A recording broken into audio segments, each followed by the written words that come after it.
Olá a todos que assistem esse vídeo, eu sou o Luiz Bertoldo, é uma honra estar apresentando esse trabalho no workshop virtual do INEL, trabalho esse denominado Aplicação de um diodo Schottky impresso à base de ZNO e nanotubos de carbono como sensor UV.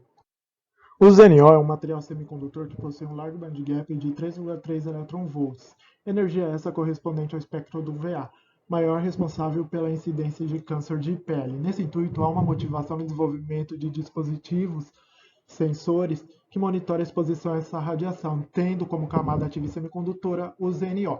Quando o ZNO é depositado sobre o alumínio, nós obtemos o óxido de zinco dopado com alumínio, ASO, que pertence à família dos óxidos condutores transparentes, onde buscam ter resistência de folha inferior a 100 ohms por square e transmitância maior que 90%. Há diversas aplicações para os ACTs, em específico o ASO, e um diodo Schottky como sensor de radiação ultravioleta. A primeira etapa para a construção do dispositivo foi depositar uma fina camada de alumínio de aproximadamente 10 nanômetros em substrato de vidro pela técnica de evaporação térmica a vácuo. Na etapa seguinte, por spray pirólise, foram depositadas 10 camadas de ZNO a uma temperatura de 400 graus, assim formando o aço. Na etapa seguinte, foram depositadas outras 20 camadas de ZNO pela técnica de spray pirólise, assim formando a camada semicondutora. Para finalizar a construção do dispositivo, foram depositadas 8 camadas de nanotubo de carbono de parede múltipla pela técnica de spray coating a uma temperatura de 250 graus. Analisando primeiro a curva de transmitância para o alumínio, ficou entre 48% e 53% e uma resistência de folha 16 ohms por square. Após a deposição do ZNO formando o ASO, essa transmitância ficou entre 65% e 70%, com uma resistência de folha de 42,5 ohms por square. A transmitância ficou abaixo de 90%, porém, a resistência de folha ficou bem abaixo de 100 ohms por square.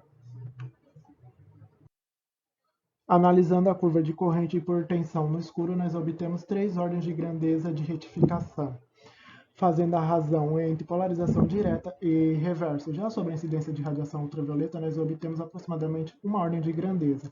E fazendo a razão em polarização reversa entre a incidência de radiação ultravioleta e escuro, nós obtemos aproximadamente 2 ordens de grandeza no salto da corrente.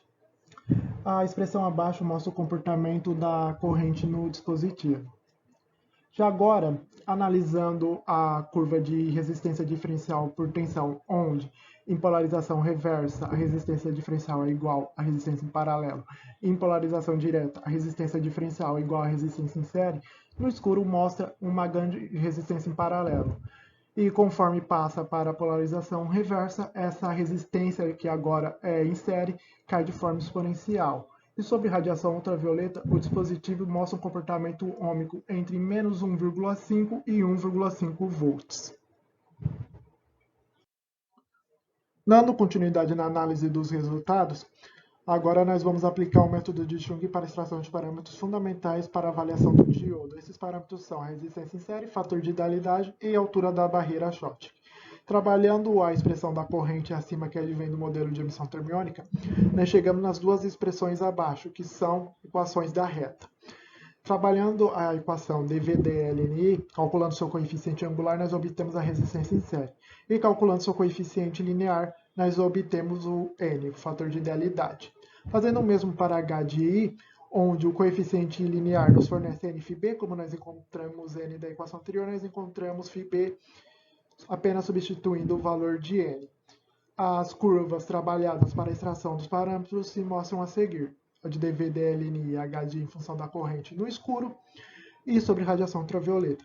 Os parâmetros obtidos se mostram na tabela abaixo, onde mostrou-se um alto fator de idealidade N, isso devido à não homogeneidade da barreira e devido a defeitos interfaciais volumétricos atribuídos ao ZNO. A altura da barreira ficou em 0,91 eV no escuro e 0,85 eV sobre radiação ultravioleta. Fugiu um pouco do teórico, que seria o 0,8 eV. Isso devido à não homogeneidade da barreira Schottky. Como considerações finais, o ASO foi aplicado com sucesso como eletrodo transparente em um diodo Schottky e foram calculados os parâmetros do mesmo no escuro e sobre radiação ultravioleta. Tais resultados mostraram a viabilidade da estrutura como sensor de radiação ultravioleta. Os resultados obtidos mostraram que o dispositivo tem um considerável desvio do ideal descrito pela teoria de emissão termiônica. Com a junção Schottky entre o ZNO e um material orgânico poroso, obteve-se resultados promissores visando aplicações futuras para a eletrônica orgânica e impressa. Os meus agradecimentos e meu muito obrigado.